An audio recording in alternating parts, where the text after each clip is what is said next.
playing it, obviously felt very familiar, but I love the fact that there were some new kind of cool features. Like, so for you, Lou, when you first played Super Mario World, what was the first thing you noticed that made you go, "Oh shit, this is definitely a step up from the other Mario games"?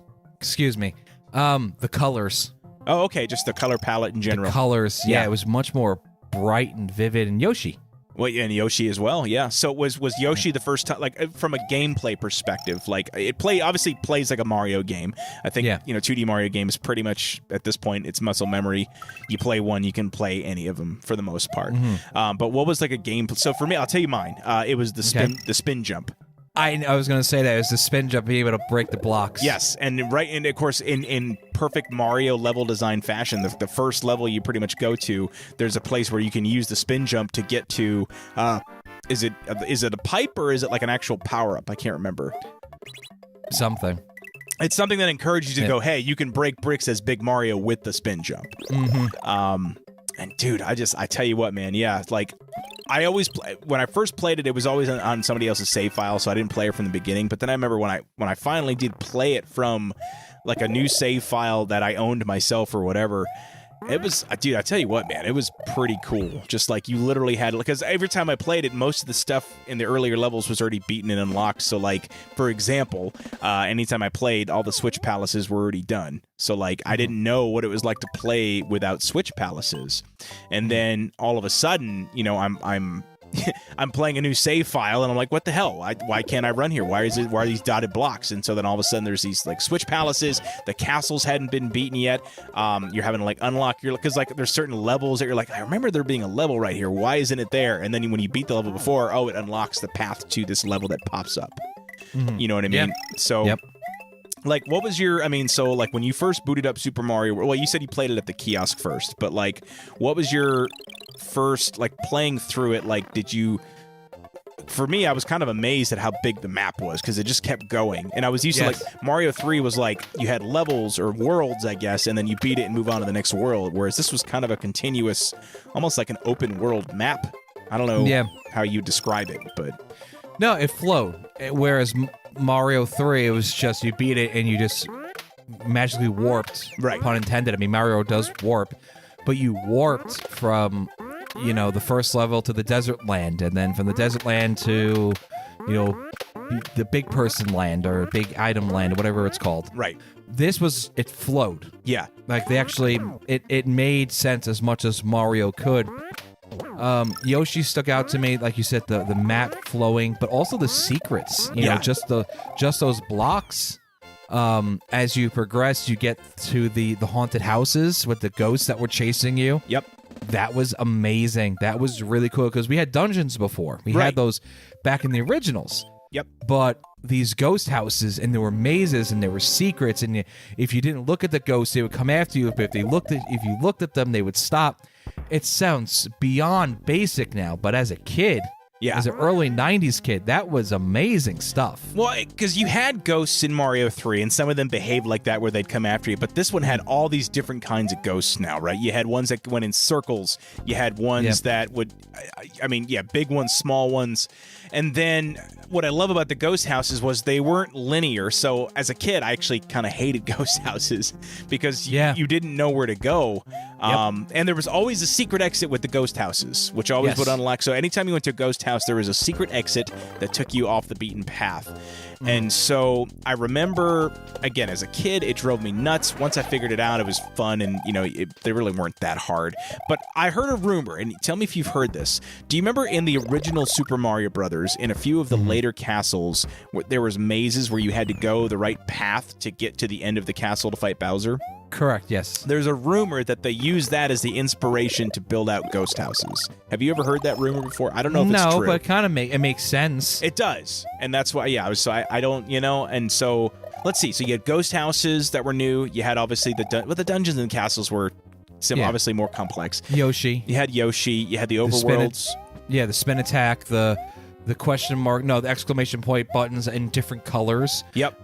That gave you different power-ups. I always thought that was kind of cool. You had that. The keys. the keys to get to the secret exits. Yeah. You had really the only new power up because they went back on the power ups compared to Mario 3. They went a little more basic. So in this one you have you got the mushroom, obviously. You got the fire flower. You got the feather, which is the replacement for the leaf in Mario 3. Now, which I like better. I was going to ask you, like, which one do you prefer, the feather or the leaf? I prefer the feather. Now, why is that? I don't know. It doesn't look as silly. Like the icon of it, or just like just the whole thing. It's just he's wearing a cape. Mario's been in some stupid suits. He's a cat and new things now, and a polar bear or a penguin or some stupid.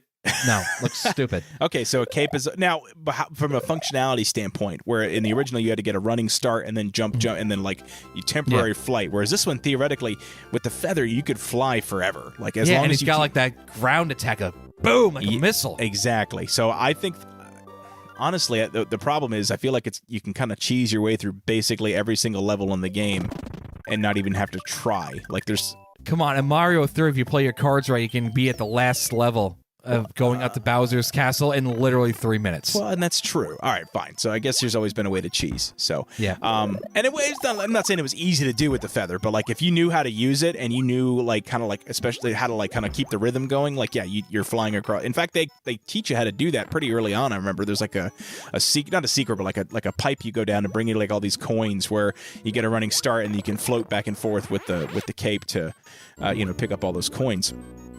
And then there's one more. Well, Yoshi, do we count Yoshi as a power-up? I don't know. He's kind of a unique thing. Well, not even just that. Remember, when you're playing as Yoshi and you eat certain shells. Yes. You can spit it out with fire.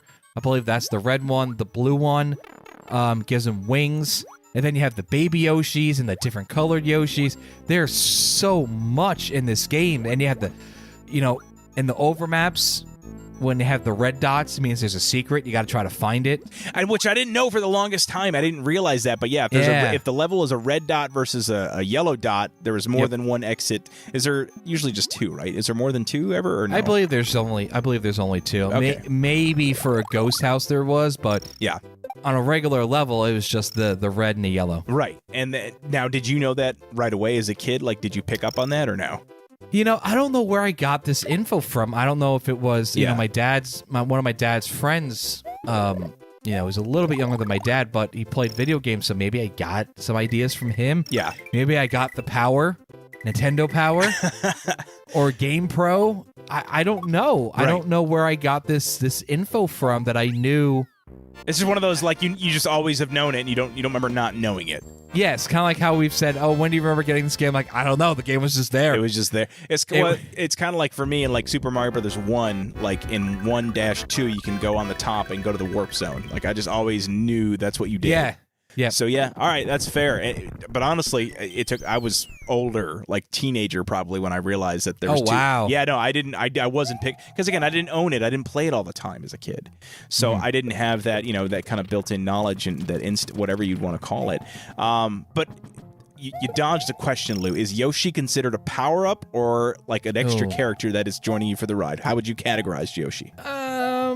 He's an extra character because a power-up, once you get hit with it, you can't retrieve it. And that was another thing. So you can't retrieve it, but you have an inventory. Yes. So if you lose your firepower, the feather, and your backup, or you can hit select and you could change, strategize between what weapons you want. Yep. And, also to your point, as far as if you get hit with Yoshi, you can get back on Yoshi. Yoshi doesn't die. You can't. He just freaks the fuck out. He freaks the fuck out, and he runs around until you jump back on him to calm his nerves. Yeah. And then maybe I have to do that with the kids at work that are freaking out. Listen, Oh my God, what's going on? I just jump on him. Come on. Jump on him. Eat that cactus. Yeah, calm down. Now, I know there was a trick with Yoshi where if you ate a certain amount of items, you got something, right? Or was it the fruit? Yes, the fruit would give you something. And they have the Yoshi coins, too. Yeah. The half-white points as well. I mean, there's so much more. Even as I'm... folks, we don't have any of this written down, by the way. No, we're kind of not a single thing. Yeah. Remember in the castles, you would jump... And they would you would crawl on the screens. Oh, I love those episodes. And you could punch the guys on the other side. Yeah, and if you did it without hitting the ground, they would work toward a 1-up. Yeah. So like but I think you had to. Well, I don't know if punching counted. I think you have to like bop them from their head, like you crawl up and then crawl down onto their heads. There's so much in this game. If you look back at Mario 3, you're like, my God. For the time, that was to me that was the biggest game on the NES. What I think it was. I think it was known as like the one that pushed the hardware to its absolute like limit. Like there was nothing else you could do in that game. They maxed out. Yes. And then this comes out. It's just like, whoa. Well, and it was like the launch title. That's the thing. It's like they launched with something that was even bigger. Like, what a perfect game to launch with your system to show, like, yeah, you need this. This is bigger. This is better. Like, this is, I think, well, I would argue Sega as well, but like I feel like earlier consoles, like with their launch titles, like you don't get much better than this as far as like setting an example of why you need to buy this system. Like I feel like in later years, even with Nintendo, like some of their launch titles didn't really excite you to go out and buy it day one. And I guess the first one that comes to mind is like the GameCube. Like what did the GameCube have that made you really Luigi's Mansion? I guess. And were you excited for it before you bought it though, or did you happen to fall into that? Okay. No, it was that and was Smash a launch? I don't know. I remember I got Madden. I think it was. It's weird like saying Smash always came out. A Madden game on Nintendo is weird. But speaking of launch games, quickly, the 5 launch games for Super Nintendo was Super Mario World, F-Zero, SimCity, Gradius 3, and Pilot Wings. Yep. Those are the launch games for... And of those... I'm trying to think. Yeah, of those, I've only played Super Mario World and F-Zero. Yeah, me too. I think most people, that's what they've played. Yeah. Gradius, I never play. I know what it is. It's like a shooting game. SimCity, I never got into like the sim type games. Did you ever play any of those, or? Yeah, a little bit, but not too much. No. Okay. And but then if you think about it, what really pushed the hardware was Super Mario World and F-Zero. Like, those are amazing games. Yeah, well, because they're using that new, you probably heard of it too, but Mode 7, right? That was the big hardware feature that let you like zoom in and out to give it like a 3D effect. Mm-hmm. And so it had all these different modes for the programming where you could do some pretty cool stuff. I know what was one of the games that like really pushed it as well, graphically at least, was like Super Castlevania, which I never played, but I've seen videos of it. And again, for a Super Nintendo game, it looks incredible. Like you could do some really cool stuff with that system, and obviously being Nintendo, like R&D1 or whoever made Super Mario World, like obviously these guys know how to optimize it more so because they helped build it as a company. Yeah. Versus these third-party publishers. But, all right, going back to Super Mario World. So, yeah, we talked about the bright colors. Absolutely amazing-looking game. The gameplay was... You know what I love, too? And this is like a subtle thing, but like I love that you could kick shells up instead of just forward. Yeah. That was... You know? And they teach you that, again, in the first level, because Mario level design is some of the best level design of any video game ever. I don't care what game. It's the best. They always set the bar so high every generation. But I love that because you could do some really cool stuff with those shells if you knew how to. In fact, on an aside, did you ever remember those back in the day? They were called Kaizo levels that people would mod and make themselves. Like you go and you just if you don't know what I'm talking about, go on YouTube and just type in Super Mario World Kaizo, K-A-I-Z-O. Basically, what people did back in the day was they would design their own Mario levels that were like ungodly hard. Like I would never play them. Zero interest in playing them because there's no. I mean, it's a skill, but it's not a skill that I ever care to master because it's just insane timing. But anyway, the point being, you could kick the shell up and over and bounce off the wall with the shell and then bounce higher, pick up the shell, bounce higher. Like you could do all kinds of crazy shit with this shell if you knew how to exploit it and you knew your timing, which I never did, by the way. I never got that into shell kicking personally. But no, I always loved that. And then I'm trying to I mean, there's so much that you could do. It's like even getting like when you unlock a star, not like the power-up star, like the transportation star. Let's talk about that. Star World, this whole other bonus area that lets you kind of shortcut around the world. Essentially, they're like quick travel spots. But in order to get to them, you have to beat the levels in between, which were not always easy to do, by the way. Some of them were. But I think there was like, same thing. Wasn't it like 2 exits to beat each one? And you had to find the secret to... Yeah, there was different ways, and it's just I remember playing it as a kid, and I think if you hit the select button and you're in the overworld, you could move the arrows and see what's coming up, and you would just see like, oh man, there's like a pirate ship. Oh man, there's like it looks like a volcano area and a forest level. Mountain. Oh my god, yeah. The overworld, like I said, it's just the only thing I would say that I feel like Mario 3 has an edge is I do like the different like climates, which like given what this was like, I feel like all the levels, other than like you obviously had the very clear like underground levels, I feel like the overworld levels all kind of look the same except for the forest that had trees in the background but felt the same. Well, what about the dinosaur level, like in the lava and stuff like that? I guess, and that's, but again, and maybe because like the music, I don't know, like it felt very samey to me. Now, what music stands out to you? I don't know. They all kind of. I love the soundtrack of this. It's Me the same. too. It's the same song, just in different variations, which is very different than what they did previously. For the overworld, for some reason, what sticks out to me is the tree forest level. Yes. Oh, I mean, no. isn't it? Oh, you're talking about? That, Oh, you're talking about the overworld map. The yeah. Yeah. The forest I don't know evolution. why. Yeah. Yeah, it's well, again, like my favorite's probably the Vanilla Dome. Yes. And they're like little tingly, whatever it is. Anyway. Yep. That one I remember had a lot of different ways out. The Vanilla Dome? Like a pipe on the Yeah, top no, left. I remember because again, as a kid, it looked pretty basic, and then when I started finding exits later, I'm like, oh shit, there's paths everywhere. That's how you get up to like the Butter Bridge and all that up top there. Yes, with the one with the vertical saws and stuff like that. Oh fuck, that shit level gave you nightmares. Well, and if you had Yoshi, you were okay because couldn't Yoshi bounce on the saw blades? I think he could. Or certain ones he could. I remember there was some that like, yeah, it was a good. You had to have him around to beat it properly. Otherwise, Speaking of Yoshi, how many? Everybody did this. You're going for a jump and you go, oh shit, I'm not going to make it. And you hit the button and you jump off Yoshi. Sacrificial lamb, man, absolutely. And in fact, there's certain, like you have to. That's going back to the Kaizo levels. They're designed around like you have to sacrifice Yoshi to keep going because it's just terrible. It's terrible. Yeah, cruelty to whatever. Is he a dragon or a dinosaur? Like, what is he supposed to be? Is Yoshi? But I think he's a dinosaur. Is he a dinosaur? Because I've heard like dragon as well. Like you've got the dragon coins that you collect, and I feel like that's his face on there. Maybe. Let's look up what exactly is Yoshi. I don't know if we're gonna get a confirmed answer. While you're looking that up, I will say there's a bit of trivia that I can share about Yoshi. Did you know that Yoshi was originally supposed to be around in the original Super Mario Brothers game? Yes, I do. And they refer to him as a dinosaur in that. So you might be right that he's a dinosaur, considering this whole game is in Dinosaur Land, right? Yeah. So I don't know. You might be right. They say dinosaur.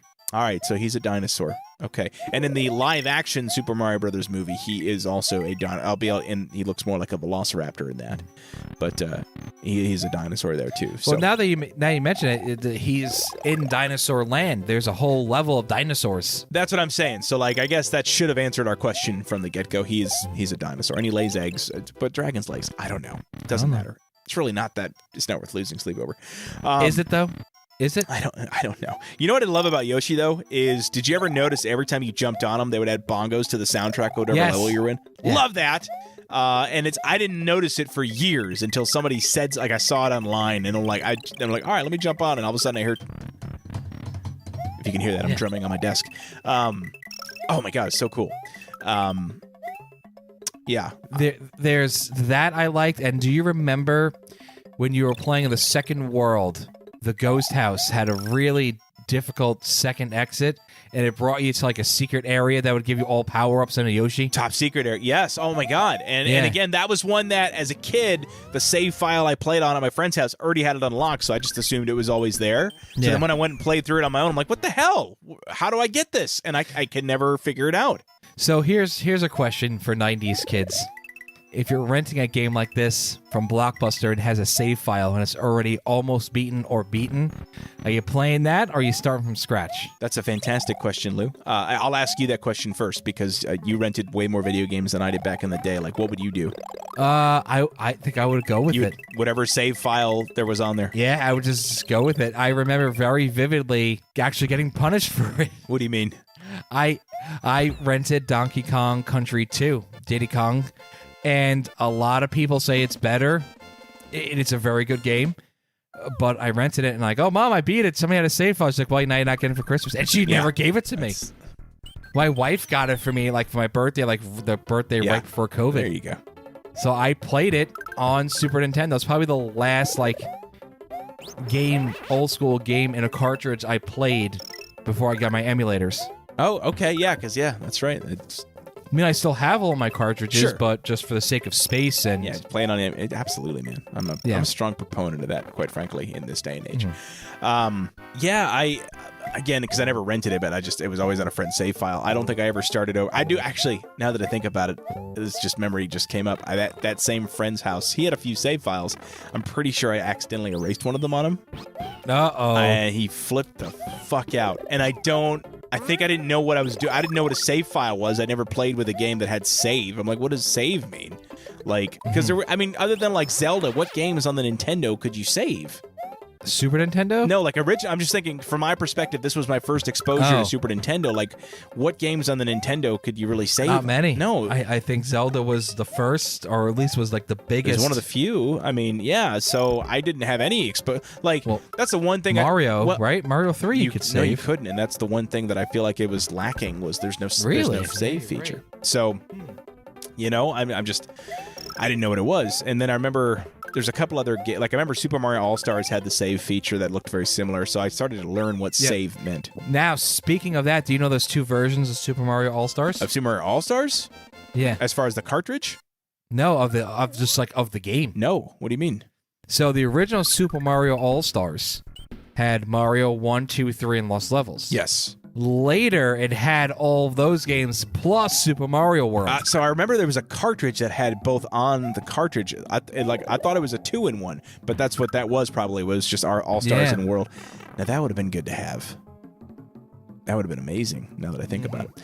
All right, I want to talk about the bosses in Mario World, because it's kind of a repeat of last time around to a degree. You get the Koopaling. What are your thoughts on the Koopalings, by the way? Do you have a strong opinion?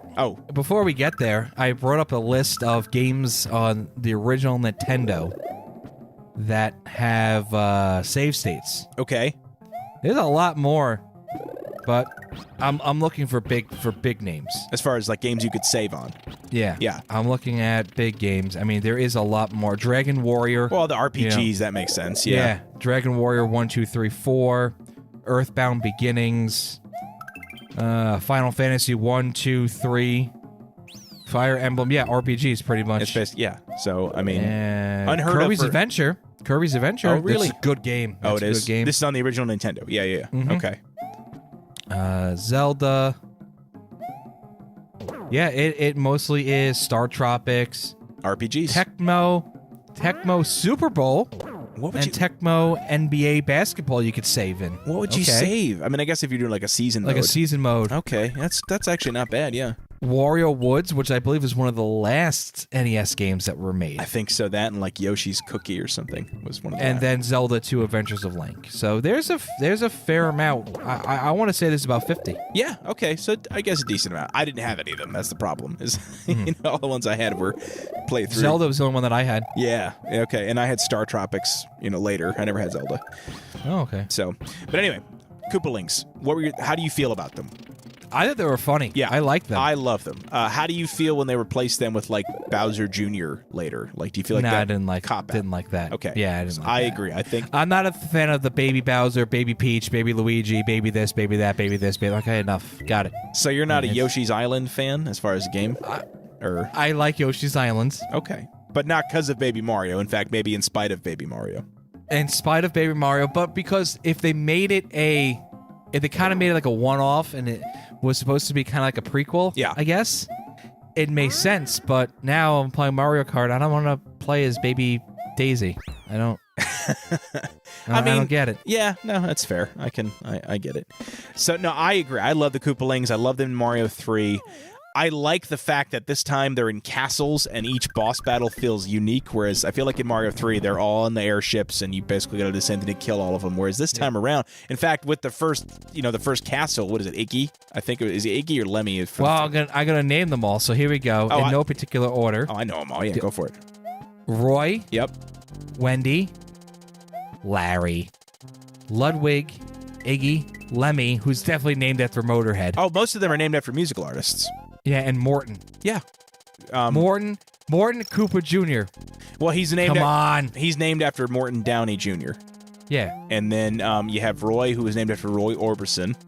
Mm-hmm. You've got Ludwig, who's Ludwig von Beethoven. Excuse me, that's why he's got the crazy hair. Yes. Iggy is Iggy Pop. Lemmy is Lemmy from Motorhead. I think Larry was just because they're like, what the fuck do we call this last one? I'll just go with Larry.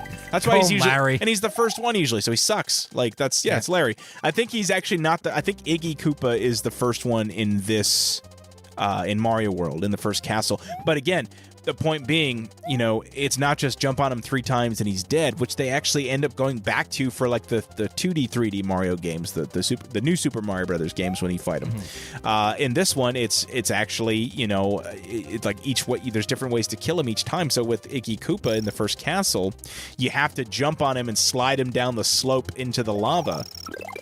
Now, yeah, I like that. I mean, I thought all the boss battles were very fun. Yeah, no, I mean, and again, they were all so different, and I agree. I thought they were great, and much better than the Mario 3 counterparts. And same thing with the cat. Like I like castles over air. I don't know. What do you preference as far as castles versus airships? As far as like the last level of an area? Yeah.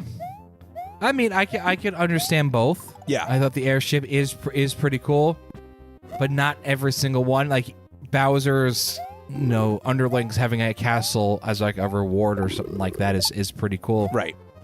I would say if I had to, I would prefer the castle. Yeah. And then what I love too is when you beat the castle, you like are carrying out a Yoshi shell, and then like you have to blow up the castle, and every time it's a different way that he blows up the castle. Yeah. And it does like a different thing, and then you unlock the next area to play through. So I love that. It's it's not like worlds like Mario 3, but it's distinct areas where you can see, they're very still distinct. Not as much as the Mario 3 levels of like, desert, ice, all that fun stuff. But I do miss Giant World. I wish they could have done something with Giant World in Super Mario World. Yeah, I miss Giant World. That was my absolute favorite world of Super Mario Brothers 3. All right, let's go back to Star World, because I feel like it was kind of a pivotal part of the game that lets you essentially fast travel around. When you first found Star World, did you unlock all the different areas, or did you just do it until you could beat because you don't have to get them all to get to the end of the game. Yeah, I don't think you need any of them to get to the end of the game. No, you don't. No. But this is where you get your baby Yoshis and stuff like that. Correct, which come in handy in later levels if you can hold on to them. What was your favorite color Yoshi? Do you remember? I thought the red one was pretty cool. Because it would spit fire no matter what? Yep. See, and I like the blue one, because that meant that no matter what shell got in his mouth, he was flying. Like he could fly across the whole level, which was very pivotal for, again, finding some of those secret areas that you couldn't get to otherwise. So technically, Star World is considered the 8th level or 8th map. Oh, it is? Okay. In the game. So I not like a bonus area. I guess technically there's a bonus area within that. But, which was, do they have a name for those? No. No. But you know what I'm talking about, right? Once you, like in the middle of Star World. Yeah. Basically, the whole point of Star World is to get you a shortcut to Bowser's castle. That's what I thought. And I remember, because again, the first time I played it, my friend had them all unlocked. And so I'm like, wow, this is an easy game. I can go right to Bowser's castle through the back door and like beat it. So I would always do that as a kid. But, so there was so much to go and see. And replay value. 100%.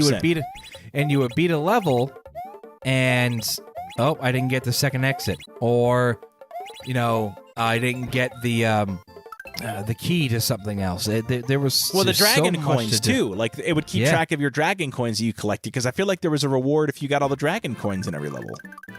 I believe there was, yes. Like it was, and it was what was great, because unlike previous Mario games, where again there wasn't really anything extra to do once you beat it, but like exploration wise, because they're fun to explore, you could go back and replay levels. Like that was you couldn't do that previously, and then you could also, let's say you're halfway through the level, like nah, screw it, I don't want to finish the level. Push pause, hit select, you're back out to the menu. You can go about your business. Yeah, no, it was. It was a very, very, it was a good game, but it wasn't cryptic. No, I wouldn't say. Yeah, I wouldn't say it was cryptic. I mean, it's not like there was the secrets were hidden, but not hidden enough to where like you were never gonna find them. And even in the ghost houses, as a kid, yeah, they frustrated the holy hell out of me. But in general, like they weren't that hard. They were just hard enough to be clever and fun for me. So do you remember the dolphins with their goggles? Oh yeah, I do. Yoshi can in Japan. Yoshi was able to eat them. Oh god, that's savage. Wow. And yeah.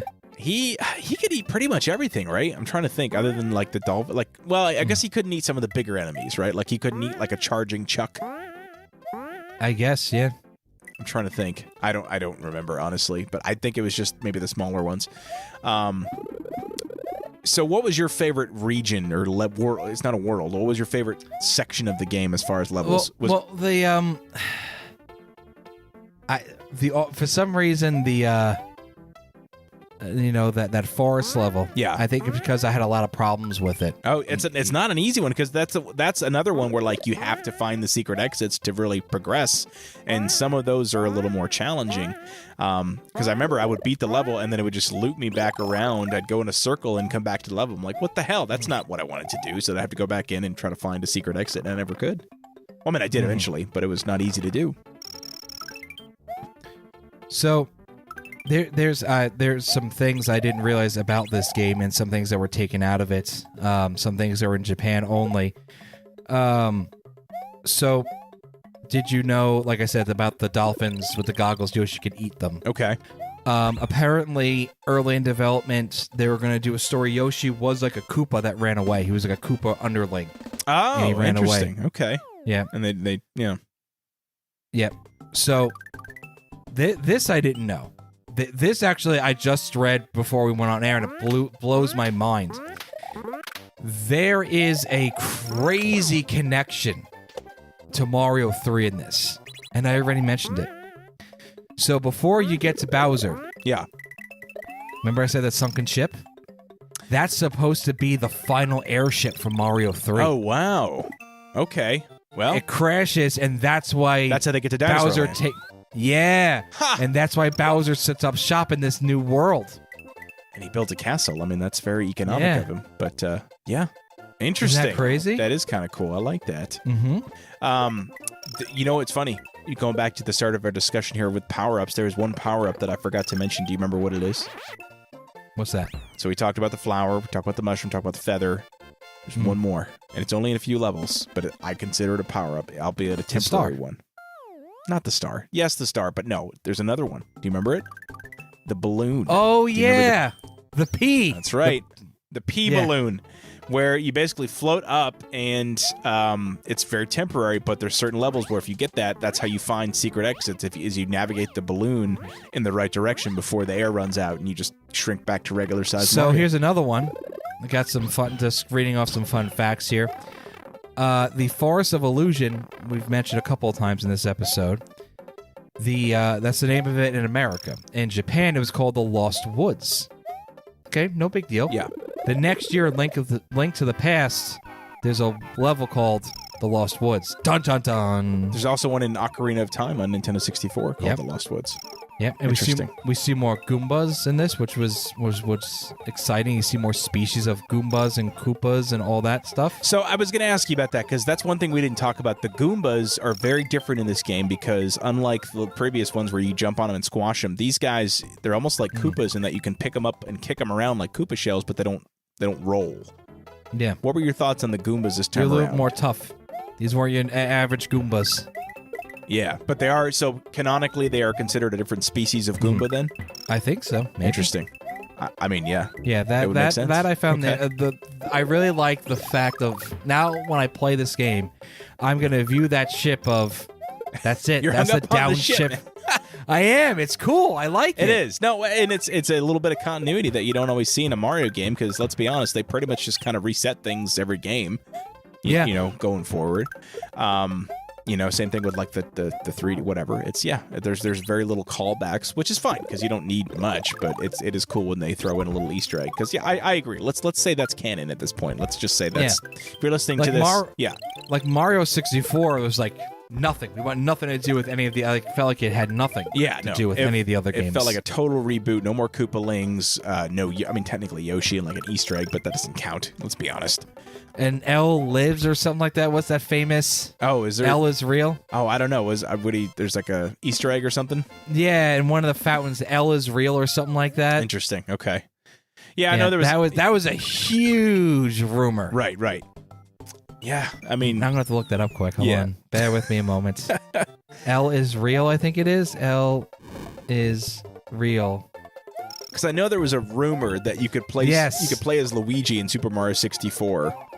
So I'm wondering if that was, what that was alluding to, and that's what started the rumor, was seeing L is real. It's on one of the fountains, and depending on where you're looking at it from what angle, it says Eternal Star or L is real 2401. Interesting. Huh. I don't know what that means. Wait, hold on. 2401. Bear with me a second. 2401. When did Luigi's Mansion come out? It came out in 2001. You see what I'm getting at, right? It wasn't February 4th, I don't know. Was it? Well, No. It came out September 14th, 01. But you see where I was going at, right? I was seeing it, yeah. But yeah, no, not so much. Well, debunked. Debunked. That's okay. All right. So before we keep things moving, because we're gonna try a few new things in this episode, a few old things. One of the things I like to do is share listener feedback to whatever game we're discussing here, and we actually got some good feedback this week. So I want to shout out a few people here that commented on the Generation S podcast page. Andrew in Roswell, Georgia. We talked about sharing your thoughts. He said, "I remember renting the Super Nintendo, its system itself." Wow. From a video store called Prime Video, not related at all to what you can watch on Amazon, along with the game. So did you ever rent a console back in the day? I know it's possible. It was possible. I did not. I did not, but I do remember seeing them in the big briefcases at Blockbuster Video. Yeah, that's right. Like, it was like a thing. I mean, I never did it. Like, the one I would have considered was like a dream. I was going to say the Virtual Boy. No, Are we ever going to do a Virtual Boy game on here? No, because I've never played one. No, sorry. We're not covering Virtual All right, Boy. so that's it. We're done with Virtual Boy. Yeah, sorry. Yeah, beginning. I did play one, though, closed. back in the day. I've never played a Virtual Boy. Okay. Yeah, that's what I kind of figured. All right, longtime listener and contributor to the show, good friend and future best-selling author Odie and Levy. It took me a while to get good at this game, but my favorite thing to do in this game is Yoshi Betrayal or the Yoshi Sacrifice. Yeah. When you hop off Yoshi right before you die and let him take the kill, and you can continue playing the game. See, he's a Yoshi genocidal. It's not good. Whatever. Not good. Nope. Xavier of Canton, Georgia. I recently watched a YouTube video about the history of this game. I should check that out. It is so tied with the Super Nintendo as a console since it was largely sold as a bundle, which is, again, how you played it back in the day.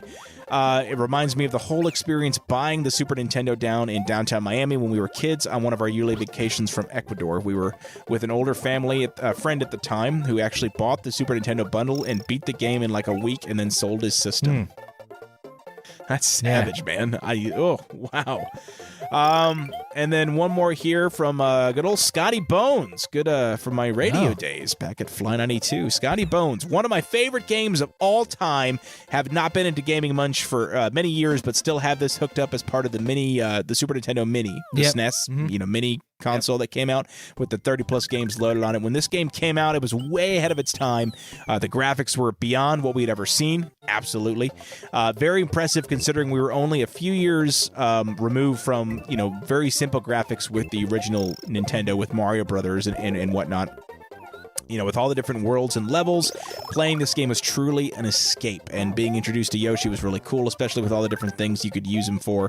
An absolute classic, and don't forget about all the secret exits. So yeah, pretty much everything we've been covering here, like, it just makes this game absolutely amazing. And you've said before, you said at the beginning of the episode, it is one of your favorite games of all time. So Lou, we're going to play a little game of trivia, a little segment that we haven't done in a long time, but we're going to bring it back. ATFQ, also known as Answer the Question. And now for everyone's new second favorite game show, it's ATFQ, or Answer the Questions.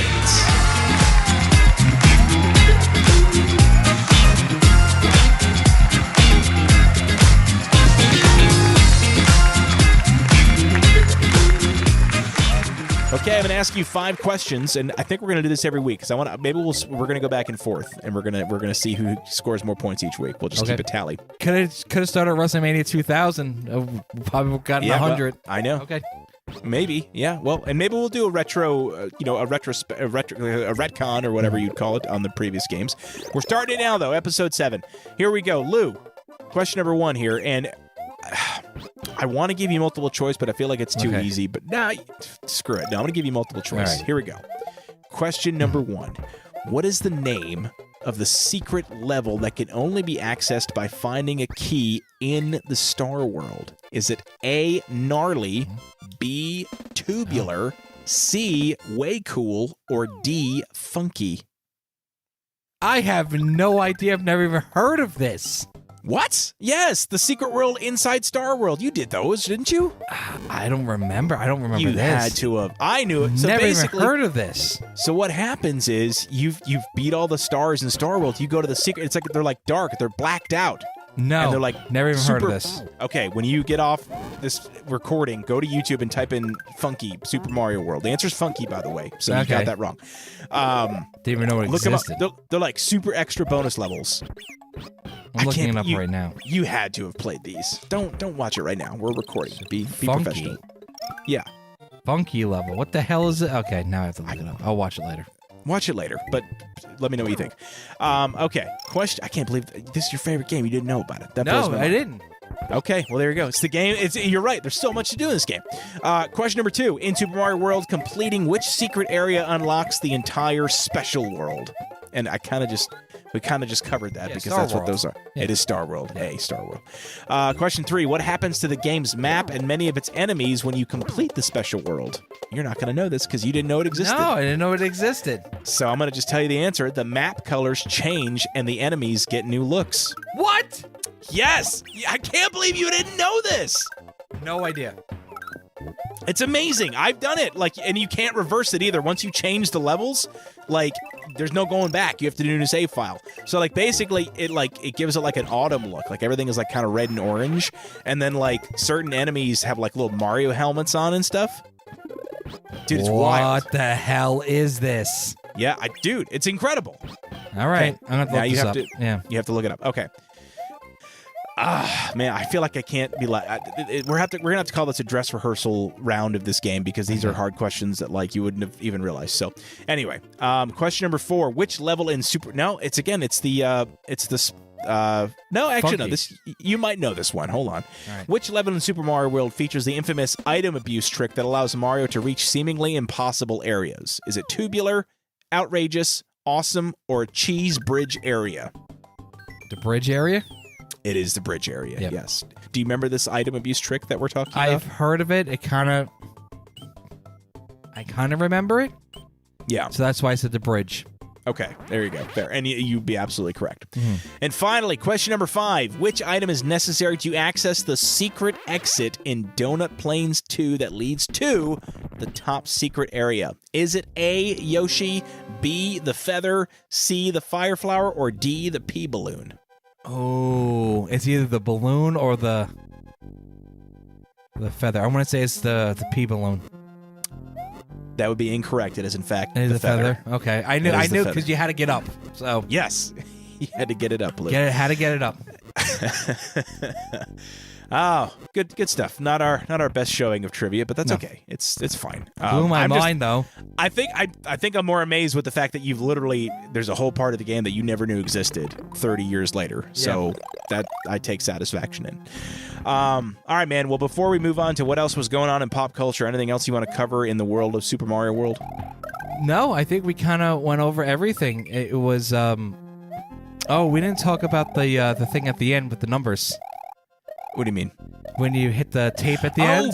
God, yeah. Well, you're absolutely right. So, yeah, when you beat a level, you're going through like ticker tape, almost like it's like a marathon, which is kind of cool. And at the end, there's a giant ticker tape. And if you hit it, depending on where you hit it, as you're finishing the level, you get a number of stars that add up to, what is it, 100? Yeah. If you get 100 stars, and depending on where you land on the ticker tape, you get a certain amount of stars.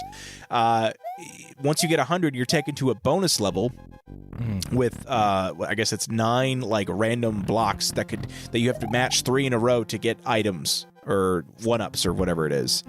Yeah, totally forgot about that. Yeah. Oh my God, we're gonna look back to. We're gonna like after we stop recording, we're gonna remember like 30 other things that we totally forgot about with this. So, good call though. Good save on that one. And anything else you can think of off the top of your head? No, I think we pretty much covered everything. All right, well, now let's pivot to the world as a whole, at least in pop culture, in August of 1991, starting with music. Here we go. You'll appreciate this. Metallica released what is commonly known as the Black Album in August of 1991. This was a shift for Metallica towards a more mainstream sound and included hits like Enter Sandman. Never heard of it. Never heard of that, of course. Nothing Else Matters and The Unforgiven. It was one of the best-selling albums of all time. Yeah. In August of 1991 that came out. And in another totally different area of music, Bryan Adams' Everything I Do For You was trending worldwide on the Billboard charts because it was a song featured on the soundtrack for Robin Hood, Prince of Thieves, which was released in 1991. Do you remember that movie? Did you ever watch that? Did not. Robin Hood Men in Tights is my favorite Robin Hood movie. That's a fantastic Robin Hood movie. That parodies this movie that this song is in, by the way. Okay. So because you've seen the parody first, if you were to ever watch this, you're going to think of all the funny things. So like the whole thing where Robin's like, unlike other Robin Hoods, I can speak in an English accent. That's literally making fun of Kevin Costner for not using an English accent in this movie. So, man, might be funny to watch it then. That's what I'm saying. It's hilarious. All right, pivoting over to the world of film. We've got, a couple of big things here. So, although this film was released in July of 1991, it was dominating the box office in August. Terminator 2 Judgment Day. Oh, yeah. Yep. You see the Terminator movies? You've seen it, right? Possibly one of the best sequels of all time. Oh, hands down. Like, it's set the bar so high. Yeah. Yeah. And considering how many movies have come after it, it's... I don't know, like I would put it up there with, like Empire Strikes Back as far as sequels go. The Dark Knight, it's amazing. It was a groundbreaking film for CGI. It was, for the longest time, I think one of the highest grossing films of all time. Definitely one of the highest grossing films of the year. But I think it held the title of like all time for a minute as well, I think. I know it was one of the most expensive films of all time, of like $200 million, which is laughable now because that's like an indie comedy film budget now. Let's see here. In the world of television, here we go. This is fun. In August of 1991, Nickelodeon launched its Nicktoons block. Okay. And did they give you what they originally were? What was that block? Do you remember the 3 that first came out? Ren and Stimpy? Yep. Doug? Yep, correct. And Rugrats. There it is. Wow, really? Imagine if those were your trivia questions, you would be a lot less shameful in your performance. Yeah, man, and of course, kind of shaped Nickelodeon for decades with those three original Nicktoons. And then here we go. Also, that in August of '91, MTV celebrated its 10th anniversary. Oh wow! I didn't realize they started in '81. That's crazy. With a live broadcast that reflected on the channel and highlighted the channel's significant impact on music, culture, and television. A star-studded event reflecting on a decade of music video evolution, because that's back when they played music videos on MTV. Blue. Yep. And then finally, in the world of sports here, we got a couple of things. We have the World Championships in Athletics held in Tokyo. Do you remember this? No idea. I guess it was probably kind of similar to the Olympics. It was held from August until September of 1991, and it featured memorable performances from Carl Lewis and Mike Powell in a historic long jump showdown. So essentially, if you ever played track and field on Nintendo, they just did that in real life, it sounds like, with the World Championships in Athletics. And then on a much more somber note, in August of 1991, Mike Tyson was indicted on sexual assault charges. So lovely. in Indianapolis, which led to his conviction in 1992. And of course, he's about to fight Jake Paul in what is considered a really high-stakes exhibition match coming up here very soon. And yeah, we'll just leave that at that. Leave it at that. There it is, man. And that's 1991, and that's Super Mario World in a nutshell, Lou. Thanks for coming on and doing this, man. I know this. You was didn't one ask of, me who the WWF champion was. No, Stick to the format. Okay, fine. All right, Lou. I don't know the answer. I didn't prepare for this. I had to think about it. Okay, who was WW? I had to think about it. Do you know who the WWF champion was in 1991 in August? Probably go with Hogan. You're looking it up quick. I'm gonna look it up real quick. Obviously, WrestleMania 8 was 92. Yep. So we're talking about SummerSlam 91. So yeah, it's Hogan. Yeah, because he would have won it at Mania that year against Sergeant Slaughter. Yeah, and he doesn't lose it till November of 91.